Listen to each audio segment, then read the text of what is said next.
Hello friends, अगर आपके शरीर में खून की कमी है, आपका एचबी कम है, तो हो सकता है कि आपको सिकलिंग या सिकल सेल एनीमिया हो।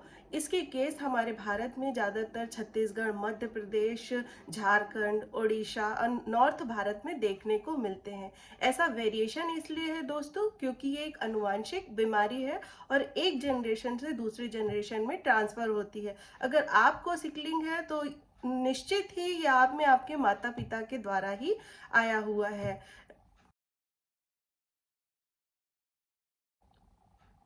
सिकलिंग क्या है दोस्तों?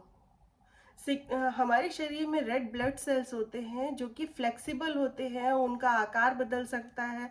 वो शेप में ओवल या राउंड शेप के हो सकते हैं। जब ये रेड ब्लड सेल्स हमारे रक्त कोशिकाओं से क्रॉस होते हैं तो बहुत ही इजीली क्रॉस हो जाते हैं, क्योंकि ये फ्लेक्सिबल है और अपना आकार बदलकर छोटे हो जाते हैं। इसके विपरीत अगर आपको सिकलिंग है तो यही ब्लड सेल्स अपना शेप बदलकर सिकल का रूप ले लेते हैं, इसलिए इसे सिकलिंग कहते हैं।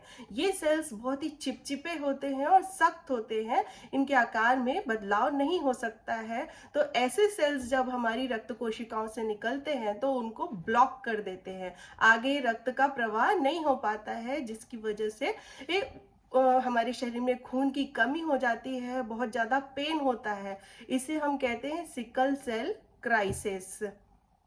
नॉर्मली हमारे सेल्स की जो एज होती है रेड ब्लड सेल्स की, उसकी एज लगभग 120 दिन होती है। पर सिकलिंग के कंडीशन में इनकी एज कम होकर 20 से 30 दिन ही रह जाती है दोस्तों हमारे शरीर में ऐसा सिस्टम सेट है कि सेल्स ऑटोमेटिकली जनरेट होते हैं फिर मरते हैं।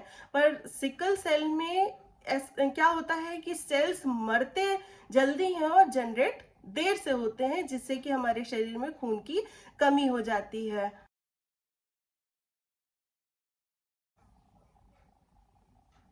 सेल्स का शेप बदलकर सिकल जैसा क्यों हो जाता है? ऐसा इसलिए होता है दोस्तों, क्योंकि हमारे शरीर में एक प्रकार का एबनॉर्मल हीमोग्लोबिन प्रोटीन होता है जिसके अंदर एचबी होता है, जो कि ऑक्सीजन कैरी करने का काम करता है और उसे हमारे शरीर में सप्लाई करता है।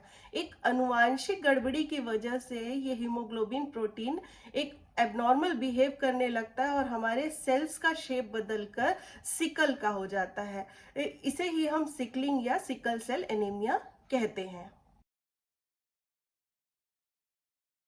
सिकलिंग में होता क्या है दोस्तों? सिकलिंग में हमारे शरीर में खून की कमी हो जाती है, जिसकी वजह से कमजोरी, थकान, चिड़चिड़ापन और अगर आपके शरीर में पानी की कमी है, ऑक्सीजन की कमी है, तो ये सेल्स आपस में चिपक जाते हैं, जिसकी वजह से हमारे शरीर में खून की सप्लाई बंद होती है और बहुत ज्यादा तकलीफ होती है। शरीर में खून की कमी की वजह से हमारी इम्यूनिटी कम हो जाती है, जिससे बीमारियों का खतरा बहुत ज्यादा बना रहता है। ऐसी स्थिति में हमें आयरन, विटामिन बी 12 और फॉलिक एसिड्स के सप्लीमेंट्स लगातार लेते रहना चाहिए दोस्तों। क्योंकि ये अनुवांशिक बीमारी है, इसलिए इसे जड़ से खत्म नहीं किया जा सकता है। पर अगर इसका पता जल्दी लग जाए तो एक प्रॉपर ट्रीटमेंट के साथ और कम से कम परेशानी के साथ आप एक लंबा जीवन जी सकते हैं। ऐसी ही जानकारियों के लिए हमारे चैनल को सब्सक्राइब करना ना भूलें और इस वीडियो को लाइक और शेयर करना ना भूलें। Stay healthy with true pills.